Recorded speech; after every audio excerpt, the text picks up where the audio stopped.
la! Your dream vacation to Turkey starts from rupees 79,999 only with GT Holidays, South India's #1 travel brand. அப்படி முட்டா பசங்களே, எப்போ நீ வேலைன்னு கைகட்டி வேலைக்கு போறியோ, அது எந்த உயர்வான பதவியாக இருந்தாலும் உன் வாழ்நாளில் பாதியை தொலைத்து விடுக்கிறார். யாருக்காகவோ உழைச்சி கொடுக்குற உன் வாழ்க்கையை நீ வாழணும். அப்போ என்ன செய்யணும்? சம்பளத்துக்கு வேலை செய்கிற இடத்துலேருந்து நகரும் போத கஷ்டப்பட்டு உழைக்கிறவன் முட்டா பையன். அவன் பாவம், இன்னும் சொல்ல போனால் அப்பாவி. சொல்கிறது நேரம் சரியில்லைன்னுவான், ரெண்டாவது என் ஜாதகம் சரியில்லைன்னுவான். உழைப்புக்கும் வாழ்க்கையின் உச்சம் தொடுவதற்கும் இவைகள் உனக்கு உதவாது. இவங்க கையாலாகத்தனத்தை மூடி மறைக்கிறதுக்கு நேரத்தின் மீதும் இறைவன் மீதே பலியை போட்டு இந்த தயவு செய்து பிஸின்ற வார்த்தையை யூஸ் பண்ணாங்க. அது மற்றவங்களை நிராகரிக்கிற மாதிரி. டென்ஷன்னா நீ வேலையை செய்ய முடியாது. போர்க்களத்தில் இருக்க இராணுவ வீரனோடவா நீ டென்ஷன்? நீயா உனக்கு பேராசைகளை ஏற்றுக்கிட்டு நீ நடந்தால் உனக்கு ஸ்ட்ரெஸ் வரும். விஞ்ஞானிகளுக்கும் அதே 6 அறிவு தான், அப்துல் கலாம் ஐயாவுக்கும் 6 அறிவு தான், எங்கள் சுப்பனுக்கும் குப்பனுக்கும் 6 அறிவு தான். உலகத்திலே மகா மோசமானது எதுன்னா மற்றவனுக்கு அட்வைஸ் பண்ணுறது. ஏன்னா நடிப்பானுங்க. நீ சொல்கிறத கேட்டு ஐயா ஐயா ஐயான்னு நான் வேஸ்ட்டு கட்டி அப்படி போகிறேன், பின்னால் ஷூட்டெல்லாம் கொடுத்தவங்க நடந்து வராங்க, பாட்சா பாரு மாதிரி இந்த நினைப்பு அப்படியே போனேன். திரு VKT பாலன் அவர்களுடைய நேர்காணல்னு சொன்ன உடனே ஒவ்வொருத்தருக்கும் ஒவ்வொரு ஞாபகம். சில பேருக்கு உங்களுடைய வாழ்க்கை கதை ஒரு பெரிய பாடமாக அமைஞ்சிருக்கும். இன்னும் சில பேருக்கு உங்களுடைய தொழில் முறையை பார்த்து பயங்கர ஆச்சரியப்பட்டிருப்பாங்க. இது எல்லாத்தையும் தாண்டி உங்களுடைய அந்த இயல்பான பேச்சு சில பேருக்கு வந்து இது அவங்களுடைய வாழ்க்கை அனுபவத்திலேருந்து வந்திருக்கும், சில பேருக்கு படித்து வந்திருக்கும். இப்போ நீங்கள் என்ன விஷயம் சொன்னாலும் அதுக்கு ஒரு எடுத்துக்காட்டு உங்களால் சொல்ல முடியுது. இது எல்லாம் நீங்கள் படிச்சிருந்ததா இல்லை உங்கள் வாழ்க்கை அனுபவத்திலேருந்து பேசுகிறீங்களா, எப்படின்னு தெரிஞ்சுக்கலாமா ஐயா? வணக்கம் வணக்கம் வணக்கம். galaata.com சார்பாக நவீன் அவர்களை சந்திக்கிறதுல எனக்கு பெரும் மகிழ்ச்சி. எடுத்தோன்னே ஒரே போடா போட்டிங்க. ஏதோ பெரிய அறிவாளி மாதிரியும் எது கேட்டாலும் சொல்லுவேன்ற மாதிரியும் ஒரு இன்ட்ரடக்ஷனை கொடுத்துட்டீங்க. அப்படியெல்லாம் கிடையாது. வாழ்க்கை கற்றுக் கொடுக்காததா பள்ளிக்கூடங்கள் கற்றுக் கொடுக்க போகுது. வாழ்க்கை ஓட்டத்தில் ஓடி ஓடி ஓடி ஓடி துரத்திச்சு வாழ்க்கை. அவ்வளோ அவமானங்கள், அவ்வளோ சிரமங்கள், அவ்வளோ கஷ்டங்கள், அவ்வளோ போலீஸ், அவ்வளோ ஜெயில், அத்தனையும் சந்திச்சுட்டு தான் நான் இங்கே உட்காந்துருக்கேன். அப்போ தெரிஞ்சிருக்கும் உங்களுக்கு எவ்வளோ பட்டிருப்போம், பாடு எப்படி எப்படியெல்லாம் பட்டிருப்போன்னு. அப்படி போன நேரம் ஆட்டோமேட்டிக்காக எல்லா பாடமும் வந்துடும். மனிதர்களை சந்திக்க சந்திக்க அனுபவம் வரும், எல்லாமே அப்படி ஓடிடும். இந்த நேர்காணல் முழுக்க நான் இப்போ இருக்க தலைமுறையினர் அவங்கள சம்மந்தப்பட்ட கேள்வி தான் அதிகமாக கேட்குறோன்னு ஆசைப்பட்றேன். ஒரு 3 வார்த்தை இப்போ இருக்க தலைமுறையினர் அதிகமாக பயன்படுத்துது. ஒன்று ஸ்ட்ரெஸ்ஸு, இன்னொன்று ப்ரெஷர், இன்னொன்று ரொம்ப பிஸி. ஸோ இந்த வார்த்தையை நீங்கள் எப்படி பார்க்குறீங்க? ஸோ முதல்ல இந்த ஸ்ட்ரெஸ்ஸு, எதுக்கு எடுத்தாலும் வேலைக்கு போகிறவன் ஸ்ட்ரெஸ்ஸு, வேலைக்கு இல்லாதவன் ஸ்ட்ரெஸ்ஸு, இந்த வார்த்தை உங்களுக்கு பழக்கப்பட்ட வார்த்தையாக மாறிடுச்சா இப்போ சமீப காலத்தில்? இந்த தயவு செய்து பிஸின்ற வார்த்தையை யூஸ் பண்ணாங்க. அது மற்றவங்கள நிராகரிக்கிற மாதிரி. அவங்க உங்களை நெருங்க மாட்டாங்க. அப்புறம் நல்லா யோசிப்பாங்க, எப்போ நீங்கள் பிஸின்னு யூஸ் பண்ணுவீங்க? உங்களுக்கு தேவையில்லாத மனிதர்கள்னால் உடனே பிஸின்னுவீங்க, நான் பிறகு பேசுகிறேன்னா. உங்களுக்கு தேவையான மனிதர்களாக இருந்தால், அது காதலாக இருந்தால் கூட மணிக்கணக்கில் பேசுவீங்க. அது எப்படி? அப்புறம் டென்ஷன்னா நீ வேலையை செய்ய முடியாது. போர்க்களத்தில் இருக்க இராணுவ வீரனோடவா நீ டென்ஷன்? அவன் அந்த பீரங்கியில் கொண்டுட்டு போட்டுட்டு வைக்கிறானே, சூடு அங்கேருந்து வர்றது இங்கேருந்து சுட்டுக்கிட்டு போகிறானே, என்ன அழகு அந்த வீரம். பார்த்துருக்கியா டிவியில்? அப்போது அதெல்லாம் டென்ஷன்றது தான் முடியுமா? அப்புறம் ஸ்ட்ரெஸ்ஸு ஏன் வருதுன்னா உன்னையால் தான் உனக்கு வருது. தீதும் நன்றும் பிறர் தர வாழவே வராது. அவனுக்கு அது வேலை இல்லை. உன்னைய மன அழுத்தம் உள்ளவனை ஆக்குறது இந்த சமூகத்தில் வேலை இல்லை. அவனுக்கு 1000 வேலை இருக்குது. நீயா உனக்கு பேராசைகளை ஏற்றுக்கிட்டு நீ நடந்தால் உனக்கு ஸ்ட்ரெஸ் வரும். உனக்கு என்ன முடியுமோ நீ அதை செய், ஸ்ட்ரெஸ் வராது. முன்னை அடையாளம் கண்டுகொள், அதுதான் அங்கே முக்கியம். ஆனால் இப்போ எப்படி நினைக்கிறாங்கன்னா, நிறைய பணம் இருந்தால் நல்லா சம்பாதிக்க முடியும். இல்லைங்க, அன்பு தான் வாழ்க்கையில் முக்கியம், காதல் தான் முக்கியம்னா, அந்த அன்பு காதலை நல்லா கொண்டாடுறதுக்கும் இல்லை வெளியூர் போகிறதுக்கும் எங்கே போகிறதுக்கும் அது பணம் தானே தேவையாக இருக்குது. இப்போ உங்ககிட்ட யாராச்சும் இருந்ததில்ல, சார்கிட்ட எவ்வளோ பணம் இருக்கும், அவர் அதனால தான் நல்லா சந்தோஷமாக இருக்கார், இப்படி ஒரு விஷயம் சொன்னால் நீங்கள் என்ன சொல்வீங்க? பணம் இருந்தால் தங்கத்தை தின்ற முடியுமா? சொல்லுங்கள். இல்லை தங்க கட்டில் வச்சுட்டா நிம்மதியாக தூங்கிட முடியுமா? பணம் வேணும். ஒரு காருக்கு பெட்ரோல் மாதிரி. மொத்த கார்லேயே பெட்ரோல் டம்மா அடுக்கி வச்சுக்கிட்டு பயணம் செய்ய முடியுமா? எல்லாத்துக்கும் ஒரு அளவு இருக்குது. வாழ்க்கையில் அம்சங்கள் அளவு இருக்குது. இது இருக்கணும், இது இருக்கணும், இது இருக்கணும்னு. இப்போ நிறைய இளைஞர்களுக்கு இருக்க பிரச்சனை என்னென்னா, எனக்கு என்ன திறமை இருக்குன்னா எப்படி கண்டுபிடிக்கிறது? இப்போ வந்து என்கிட்டே சொல்லுவாங்க, அண்ணா ஏதாச்சும் ஒரு வேலை வேணும். என்ன வேலை வேணும்ப்பா? ஏதாச்சும் ஒரு வேலை உங்கள் இது ஒன்று. ஸோ அப்போ பார்க்க ஏதாச்சும் வேலைனா என்னப்பா? நிறைய வேலை இருக்குது, அதில் என்ன வேலை? இப்போ உங்ககிட்ட கூட நிறைய பேர் அப்படி கேட்கலாம், ஐயா உங்கள் ட்ராவல்ஸோட வேலை என்ன வேலை? ஏதாச்சும் ஒரு வேலை. முதல்ல எப்படி கண்டுபிடிக்கிறது அந்த ஒரு எண்ணெய் அறிதல்ன்ற ஒரு விஷயம் எங்கே நடக்கும்? முதலாவது மாத சம்பளத்துக்கு ஒரு வேலை, ஒரு டேபிள் இருக்கணும், ஒரு டெலிஃபோன் இருக்கணும், ஒரு ஏசி ரூம் இருக்கணும், ஒரு டெசிக்னேஷன் இருக்கணும், ஒரு விசிட்டிங் கார்டு இருக்கணும். இந்த கம்பெனியில் நான் வேலை செய்கிறேன்னு சொல்லணும். அப்படியே முட்டா பசங்களை எப்போ நீ வேலைன்னு கைகட்டி வேலைக்கு போறியோ, அது எந்த உயர்வான பதவியாக இருந்தாலும் உன் வாழ்நாளில் பாதியை தொலைத்து விடுக்கிறார். யாருக்காகவோ உழைச்சி கொடுக்குற.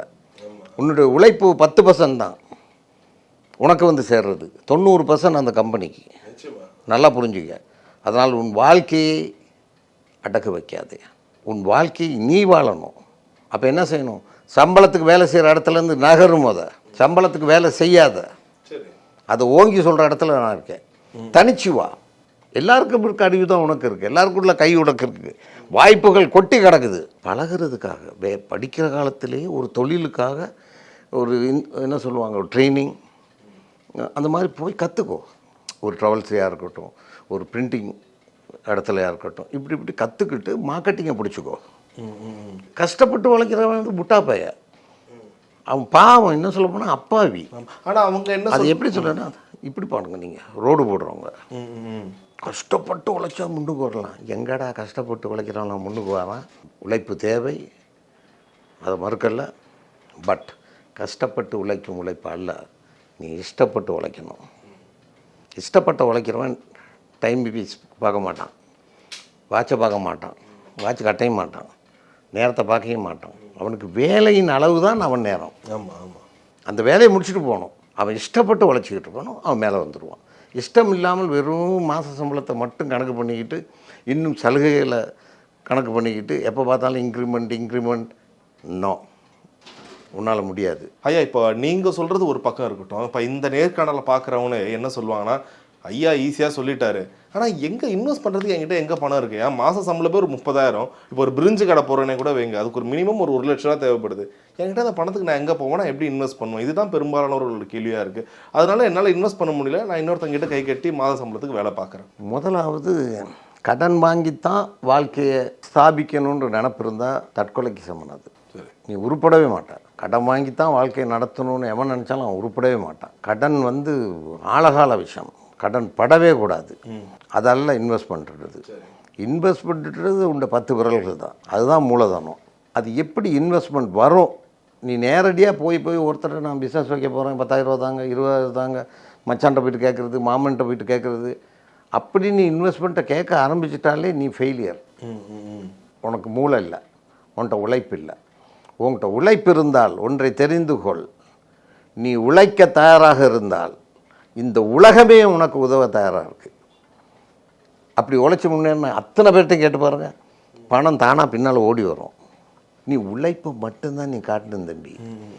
அதை விட்டுட்டு நான் எனக்கு அது தெரியும் இது தெரியும், நீ பணம் கொடுன்னா உனக்கு எந்த வங்கி கூட கொடுக்காது. நீ உழைச்சிக்கிட்டே இருக்கணும், இந்த உலகம் உனக்கு உதவிக்கிட்டே இருக்கணும். அதை விட்டுட்டு வேறு நம்பிக்கைகளை வைக்காது.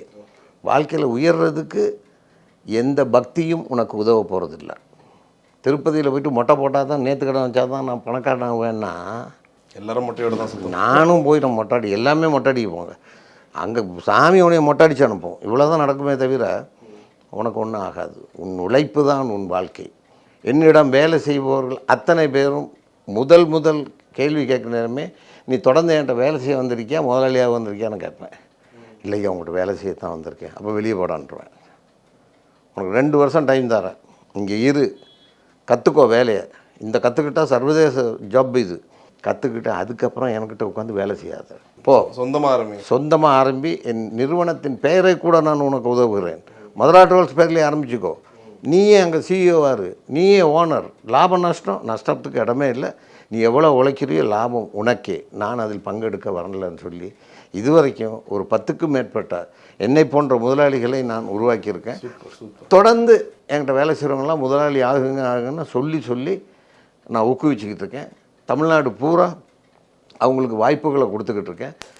அவனுக்குன்னு உழைச்சா தானே நல்லா உழைக்க முடியும். நிறுவனமும் சிறப்பாக இருக்கும், சர்வீஸும் நல்லா இருக்கும், அவனும் நல்லா இருப்பான்.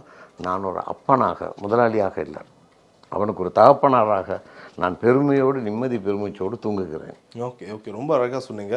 இப்போது கடைசி ஒரு 2-3 வருஷத்தில் ஏகப்பட்ட பேர் புதுசாக துணிக்கடை ஆரம்பிப்பாங்க. நான் சொல்கிறது இளைஞர்களே ஒன்று சேர்ந்து துணிக்கடை ஆரம்பிப்பாங்க, ரெஸ்டாரண்ட் ஆரம்பிப்பாங்க, ஹோட்டல் ஆரம்பிப்பாங்க.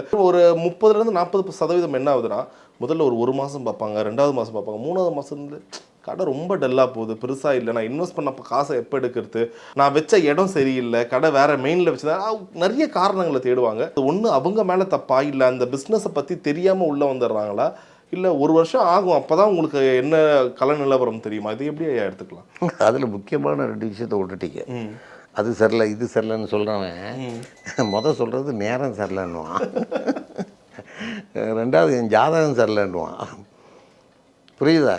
எப்போ நேரம் சரியில்லையோ நேரத்தை சரியில்லாமல் ஆக்குற ஜாதகம் நீ தூக்கி வீசு. இந்த ஜாதகம் நேரத்தெல்லாம் உழைப்புக்கும் வாழ்க்கையின் உச்சம் தொடுவதற்கும் இவைகள் உனக்கு உதவாது. அது 1000 பெரியார் வந்தாலும் இவனுக்கு கேட்க மாட்டானுங்க. இவங்க கையால் ஆகத்தனத்தை மூடி மறைக்கிறதுக்கு நேரத்தின் மீதும் இறைவன் மீதே பலியை போட்டுருவாங்க. நான் உழைக்கிறேன், கண்ணே இல்லை அந்த சாமிக்கு. ஆமாடா, கண் இல்லை தான், அதனால தான் ஒன்றை பெற்று போட்டது. புரியுதா? அதனால் ஒரு தொழிலில் ஈடுபடுபவர்கள் வெறும் படோடோபமாக போர்டுகளை வச்சு, லைட்ஸை வச்சு, அதை வச்சு, இதை வச்சு ஒரு படம் காட்டி தொழிலை பெருக்கலாம்னு நினைக்கிறாங்க. அப்படி கிடையாது, அப்படி இல்லை. தொழில் வாடிக்கையாளனுக்கு லாபகரமாக வசதியாக நீ எதை செய்து கொடுக்குறாயோ அதுக்கு தான் ஆள்க வருவாங்க. நல்லா யோசிப்பாங்க. தொழிலில் வெற்றி பெற்ற அவ்வளோ பேரும் பெரிய படம் காட்டுறவங்க இல்லை. சாதாரணமாக சர்வீஸில் நல்லாயிருக்கும், கட்டணம் வசூலிப்பதில் நியாயம் இருக்கும், விற்கிற பொருள் நல்ல விலையில் நியாயமாக இருக்கும். இதுகள்லாம் நிற்கும் தொடர்ந்து. மற்றபடி இவனுக்கே தொழில் தெரியாது, இவனுக்கு கஸ்டமர் யாருன்னே தெரியாது. ஒன்று மட்டும் நான் தெளிவாக சொல்லுவேன், வாழ்க்கையில் யாரையும் ஏமாத்தாத. ஏமாத்துறவங்களுக்கு இந்த உலகம் ஒருபோதும் சொந்தம் இல்லை. என்னை பொறுத்த சொல்லுவேன், 2 ரூபாய்க்கு நான் க்யூவில் நின்ற ஆள். அமெரிக்கன் கான்சுலேட்டில் க்யூவில் நின்று 2 ரூபா கிடைக்கும், அதில் தான் எனக்கு சாப்பாடு. அதான் என் வாழ்க்கை 40 வருஷத்துக்கு போக போக போக போக எனக்கு டிக்கெட் வந்துச்சு, விசா வந்துச்சு, எவ்வளோ விஷயங்கள். என் வாடிக்கையாளர்கள் தான் எனக்கு ஃபைனான்சியல். நான் ஒரு 1000 ரூபா தரேன், ஒரு 10,000 ரூபா தரேன், 20 ஒரு சின்ன இடம்னு எடுத்துக்கோங்க, இப்படி சொல்லி சின்ன இடம் எடுத்து அதுக்கு சேர் வாங்கி போட்டுக்குங்க, டேபிள் வாங்கி போட்டுக்குங்கன்னு என் வாடிக்கையாளர்கள் போட்ட முதலீடு இன்றைக்கி நிறுவனம் வளர்ந்துருக்கிறது. என்னுடைய முதலீடு ஒன்றுமே இல்லை. ஒருவேளை அந்த ஒரு தொய்வு ஏற்பட்டால் கரெக்டாக அமையலை, ஒரு 5 மாதம் நான் வெயிட் பண்ணுறேன், ஆனால் எனக்கு பெருசாக பிஸ்னஸில் முன்னேற்றம் ஏற்படலை, என்ன பண்ணலாம்? அதாவது வர்த்தகத்தில் வெற்றி பெறுறதுக்கு ஒரு வர்த்தகத்தை ஆரம்பித்தேன் உடனே வெற்றி பெற்று விட்டேன் என்று யாரும் சொல்ல முடியாது. அப்படியே தொழிலில் நிற்கிற நேரமும் மூலதனம் போட்டு நீ நிற்கிற தொழில் ஆரம்பிச்சுட்ட 1 லட்ச ரூபா போட்டு மாதமே உனக்கு 50,000 ரூபா லாஸ். ஏன்னா வாடிக்கையாளர் வரல, பொருள் விற்கலை, என்னமோ ஒன்று ஏதோ ஒன்று. இப்போ ட்ராவல்ஸ்னு ஒன்று போர்டை போட்டு ஒருத்தர் உட்காந்துட்டா எவனும் வர மாட்டான், சரிப்பட்டு வராது. மூலதனமும் போயிட்டுன்னா அங்கே தான் நீ முட்டாளாகிற. அந்த இடத்துல தான் நீ தெளிவுபடுத்திக்கணும். 50,000 ரூபா நஷ்டம் இருந்த இடத்துல அடுத்த மாதம் நீ கொஞ்சம் பாதி குறைஞ்சி நஷ்டம், அப்புறம் கொஞ்சம் பாதி குறைஞ்சி நஷ்டங்கள் குறைய குறைய குறைய அது ஒரு நல்ல தொழில். நல்லா புரிஞ்சுக்க, நல்ல தொழில். அதை தொடர்ந்தால் அதுக்கு அடுத்த மாதம் ஒரு 1000 ரூபா நஷ்டம் வரலாம், அதுக்கு அடுத்த மாதம் பார்த்தா ஒரு 1000 ரூபா லாபம் வந்திருக்கும், அதுக்கு அடுத்த மாதம் பார்த்தா 5000 ரூபா லாபம் வந்திருக்கும், அதுக்கு அடுத்த மாதம் பார்த்தா 25,000, அதுக்கு அடுத்த மாதம் பார்த்தா ஒரு வருஷம் 1.5 வருஷத்துலேயே பிரேக் ஈவன் ஆகிரும். அதுலேருந்து உன் முதலும் கவர் ஆகிருக்கும், உன் வர்த்தகம் பெருகிட்டே இருக்கும். இந்த பல தலைமுறைக்கு அந்த நிறுவனம் தோள் கொடுக்கும். முதல் படின்றது ஒரு 6 அடி மனிதனுக்கு 10 அடி உயரமான செவுறு இருந்தால் அதுதான் முதல் படி. அவ்வளோ ஈஸியாக அவன் ஏற முடியாது. ஏணி இருக்காது, ஒன்றும் இருக்காது. எப்படி ஏறுவான்? கஷ்டப்பட்டு ஒட்டச்சு காலை வச்சு கையை வச்சு குதிச்சு ரத்தம் அவன் வாழ்க்கையை வெறுத்து தான் அந்த ஒரு படியை. ஆனால் அந்த ஒரு படியின் உயரம் 10 அடி. அதை ஏறி நின்ட்டான்னா மேலே அந்த முதல் படியை, அடுத்த படியை எட்டி பார்த்தா அது 1 அடி உயரமாக தான் இருக்கும். 2வது அடின்றதே 1 அடி உயரம் தான், சாதாரணமாக கால் வைக்கலாம் நீ. அதுக்கு அடுத்தது 1/2 அடி, 4வது அடி பார்த்தா சமதரையாக இருக்கும். நீ ஏற வேண்டிய அவசியமே இல்லை, தானாக போட்டு போய்கிட்டே இருக்கலாம் நீ. ஆனால் இந்த படியை மட்டும் ஞாபகம் வச்சுக்க. அது மனைவியின் தாலி கொடியை விற்கணும், மகளிடம் சின்ன சின்ன கம்மல்களை எடுத்து விற்க வேண்டி வரும், வீட்டு அடமானம் வைக்க வேண்டி வரும். இவ்வளோ துன்பங்களையும் முகம் கொடுத்து தான் நீ முதல் தொழிலில் முன்னுக்கு வர முடியும். நீ சகித்து கொண்டு வாழும் காலகட்டத்தில் ஒன்றை மீண்டும் மீண்டும் அழுத்தமாக சொல்கிறேன், இதை மட்டும் கைவிடாதே, நாணயம். அதை மட்டும் கைவிட்டுறாத.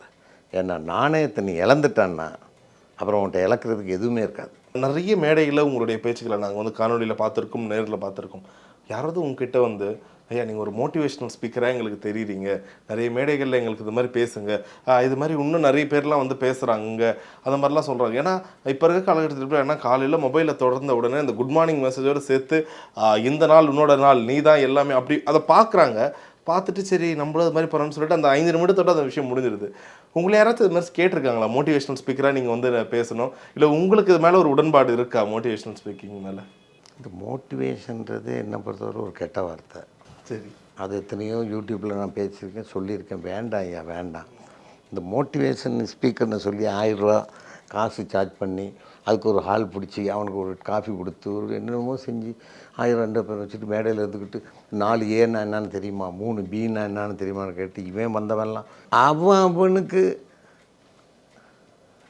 எல்லாம் விஞ்ஞானிகளுக்கும் அதே 6 அறிவு தான், அப்துல் கலாம் ஐயாவுக்கும் 6 அறிவு தான், எங்கள் சுப்பனுக்கும் குப்பனுக்கும் 6 அறிவு தான்.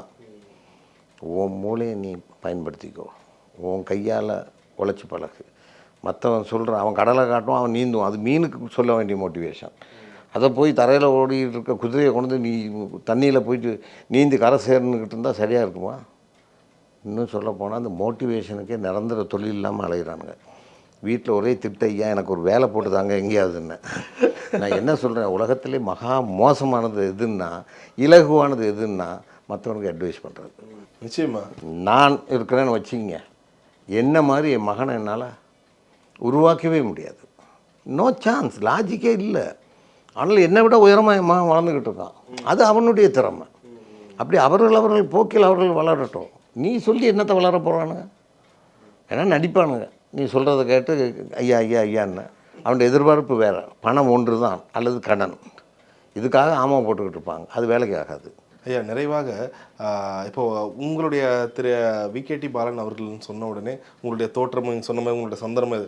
ஸோ இது எப்பவுமே எந்த இடத்துக்கு போனாலும் நீங்கள் மாற்றிக்க மாட்டீங்க. இதுதான் உங்களுடைய உடை எப்பவுமே இருக்குன்னா உலகம் முழுக்க போகிறீங்க, எங்கே போனாலும் இந்த வெள்ளை வேட்டி சட்டை இந்த துண்டு தானா? எப்போச்சும் ஏதாச்சும் ஒரு நாட்டில் உங்களை ஒரு வித்தியாசமாக பார்க்குறதோ இல்லைன்னா அப்பப்போ கேள்விப்படுவோம், வேட்டி சட்டை போட்டு அனுமதிக்கப்பட மாட்டாங்க ஏர்போர்ட்டில், அது மாதிரிலாம் கேள்விப்படுறோம். இல்லை, அந்த குளிருக்காக வேணா அந்த உள்ளுக்குள்ளே கொடுப்பாங்க பேன் மாதிரி ஒன்றா, உள்ளேயும் ஸ்வீட்டர் மாதிரி ஒன்று கொடுத்துட்டு ஷர்ட்டை வெளியே போட்டுவாங்க. வெளி தோற்றத்துக்கு இதுதான் இருக்கும். உள்ள குளிர் இல்லைன்னா குளிரால் பாதிக்கப்படும். ஷூ அந்த மாதிரி உண்டு. ஆனால் இந்த வேஷ்டியால் நான் பட்ட அவமானங்களும் அதிகம் தமிழ்நாட்டில். சொல்ல முடியுமா? ஏதாச்சும் ஒன்று சொல்ல முடியுமா? சொல்லலாம். ஒரு காலத்தில் ஸ்டார் ஹோட்டல் வந்து மலைப்பு அரண்மனை மாதிரி, அங்கே சாப்பிட கிடைக்காதா, பார்க்க முடியாதான்னு ஏக்கத்தோடு வாழ்ந்த காலம் ஒன்று இருந்தது. அந்த ஏக்கத்தை போக்குறதுக்கு ஒரு நாள் வந்துச்சு. வாவா ஸ்டூடியோ ஓனர் மிஸ்டர் ராஜன் ஒருத்தர் எனக்கு நேரம் போகாட்டி வளர்கிற காலம், பிளாட்பாரத்தில் இருந்து 2 ரூபா 5 ரூபா கிடைக்கிற காலம், அவர் ஸ்டூடியோவில் போய்ட்டு உட்காந்துக்குவேன். ஒரு நாள் சொன்னார், வாங்க நான் உனக்கு கூப்பிட்டு போகிறேன் தம்பி, வா 5 ஸ்டார் ஹோட்டலில், நீ கேமரா பையன் மட்டும் எடுத்துருவோம், நீ தான் அசிஸ்டன்ட் கேமரா எனக்கு. அப்படியா, சரி. நான் வேஷ்டி ரப்பர் செருப்பு போட்டு காலையிலேருந்து சாப்பிடாமல் உட்காந்துருக்கேன். இவர் கூப்பிட்டு போவார்னா சரிண்ணா. இவர் கேஎஸ் கோபாலகிருஷ்ணனுக்கெல்லாம் ஒரு ஆஸ்தான ஃபோட்டோகிராஃபர். நேராக போனால் வாசலில் அவரை விட்டுட்டாங்க, போயிட்டான். நான் போனோன்னு ஒருத்தன் பொடரியில் பிடிச்சான், பிடிச்சி இப்படி நிப்பாட்டினான். இப்படி பார்த்தேன், எங்கே போகிற அப்படின்னா, உள்ள யார் நீ? Assistant cameraman. அந்த கேமராமேன் போகிறாரு. இது என்னது வேஷ்டியில் நாஸ்தி, ஆனால் அழுக்கு லாண்ட்ரி போட்டு கட்டுறது இல்லை, ரப்பர் செருப்பு. பேசிக்கிட்டே இருக்கான்னு அவர் வந்துட்டார். அங்கிறது பார்த்து, என்ன இல்லை இது நொட்டா லவுட் சார். ஓ சாரி, நான் மறந்துட்டேன் தம்பி, நாங்கள் இன்னொரு நாளைக்கு போவோம், நீ கவலைப்படாத போ. நான் இதுக்குள்ளே அந்த ஹோட்டலில் என்ன கிடைக்கும், ஏது கிடைக்கும், என்னென்ன மெனு கிடைக்கும், பிரியாணி பாயா இதெல்லாம் கேட்டு வச்சுருக்கேன். காலையிலேருந்து சாப்பிடாம எனக்கு அனுப்பணுன்னு உடம்பெல்லாம் வேறுத்து வெந்து சாப்பாடு போச்சு. நடந்து வந்தேன் அப்படியே வள்ளூர் கோட்டை எங்கள் ஆஃபீஸுக்கு. காலம் ஒரு 20 வருஷம் சொல்லண்டிச்சு. 20 வருஷத்துக்கு பிறகு போகிறேன் அதே ஹோட்டலுக்கு, என் சொந்த அம்பாசிடர் காரில். ஆனால் இதே வேஷ்டி, இதே ரப்பர் செருப்பு, இப்படியே இதே செருப்புல புது செருப்பு ரப்பர் போயிட்டு காரை விட்டு இறங்குறேன். வாசலில் ஒரு 10 பேர் கோட்டும் சூட்டும் போட்டு கையில் பொக்கையோடு காத்திருக்காங்க என்னை வரவேற்க. அப்படியே பார்க்குறேன், அதே மீசக்காரன், அந்த கழுத்தை பிடிச்சதெல்லானே பெரிய மீசை அப்படியே இருக்கானே. அவன் தான் இவனா. நான் அவனை கூப்பிட்டேன், எவ்வளோ நாள் இங்கே இருக்கேன்? இல்லை 10 வருஷமா. உனக்கு முதல் ஒருத்தான் இருந்தானே. இல்லை அவன் செத்து போயிட்டான். ஐயோ சரி அப்போ என் கதை தெரியாது இப்போ எல்லோரும். சரி நல்லா இரு அப்படின்ட்டு போ அப்படின்னு அவன் செல்ட்டு ஒன்று அடித்தான். போனான். என் காலில் ரப்பர் செருப்பு வேஷ்டி, அலௌட் இல்லை தான். ஆனால் இவங்களால ஒன்றும் பண்ண முடியல. எல்லோரும் பொக்கே கொடுக்குறாங்க. எனக்கு துணைக்கு ஹெல்ப்புக்கு வேறு ஒரு பொண்ணு, ஹோஸ்டஸ் மாதிரி ஒரு பொண்ணு அந்த ஹோட்டலில். நான் எடுத்து கொடுக்குறேன், இந்தாங்க வச்சுக்கிங்கன்ட்டு சொல்லிவிட்டு நான் உள்ளே போகிறேன். உள்ளே போனோன்னே அப்போ அந்த படம் வந்த புதுசு பாட்சா. நான் வேஷ்டி கட்டி அப்படி போகிறேன். பின்னால் இந்த ஷூட்டெல்லாம் கொடுத்தவங்க நடந்து வராங்க. பாட்சா பாரு மாதிரி இந்த நினைப்பு. அப்படியே போனேன். உள்ள போர்ட் ரூமை திறந்தேன். உள்ள ministry of tourism secretary, Tamil Nadu, என் சென்ட்ரல் கவர்மெண்ட், என் FHRA சேர்மன், IATO சேர்மன் எல்லாம் உட்காந்துருந்தாங்க. நானும் உட்காந்து 5 பேர். அன்றைக்கி என்னன்னா அந்த 5 நட்சத்திரம் கொடுக்குற குழுவில் நானும் ஒரு உறுப்பினர். எந்த ஹோட்டல் நிராகரிச்சோ அதே 5 நட்சத்திர ஹோட்டலுக்கு சைன் அத்தாரிட்டி நானும் சைன் பண்ணால் தான் அது 5 நட்சத்திர ஹோட்டல். அந்த குழுவில் இருந்த காலத்தினால நானும் இருந்துட்டு கையெழுத்து போட்டுட்டு பயங்கர மாசாக இருந்திருக்கணும் சார். அது மூமெண்ட்டாக அது செம்மையாக இருந்திருக்கும். அந்த மாதிரி எத்தனையோ இடத்துல அவமானப்பட்ட இடங்களெல்லாம் நான் திரும்ப கெத்தாக வாழ்ந்திருக்கேன். நிறைய இடங்கள்ல. ரொம்ப அழகாக சொன்னீங்க. இது போல் இந்த கதைகள்லாம் கேட்கும்போது இது வந்து மோட்டிவேஷனாக எடுத்துக்கிறதா இல்லை நம்மளாலே முழுமையாக எடுத்துக்கிறது தெரியல. நிறைவாக இதை கேட்டு இது பண்ணுறேன். நீங்கள் உலகத்தில் இவ்வளோ நாடுகள், எத்தனை நாடுகளுக்கு நீங்கள் போயிருக்கீங்க? 30 நாடுகளுக்கு மேலே போயிருக்கேன். எந்த நாடு உங்களால் உங்களுக்கு போகணும்னு ஆசை ஆனால் போக முடியல, இல்லை சூழல்? எனக்கு எந்த நாடாக இருந்தாலும் என் இந்தியாவை தவிர வேறு ஒரு நாடும் நமக்கு செட் ஆகாது. வாழ்க்கையை வாழக்கூடிய ஒரே நாடு என் நாடு தான் ஐயா, என் இந்திய தேசம்தான். அதுக்காக, இந்த தேசத்துக்காக என் வாழ்க்கையையும் என் உயிரையும் அர்ப்பணிக்க ஒரு அவசியம் ஏற்பட்டால் அதை நான் செய்யக்கூடிய மனநிலையில் இருக்கிறேன். ரொம்ப ரொம்ப அழகாக சொன்னீங்க ஐயா. ரொம்ப ஒரு நிறைவான நேர்காணலாக இருந்துச்சு எனக்கு. உங்கள் நேரத்துக்கு மிகப்பெரிய நன்றிகள். நன்றி, வணக்கம். Hola! Your dream vacation to Turkey starts from rupees 79,999 only with GT Holidays, South India's #1 travel brand.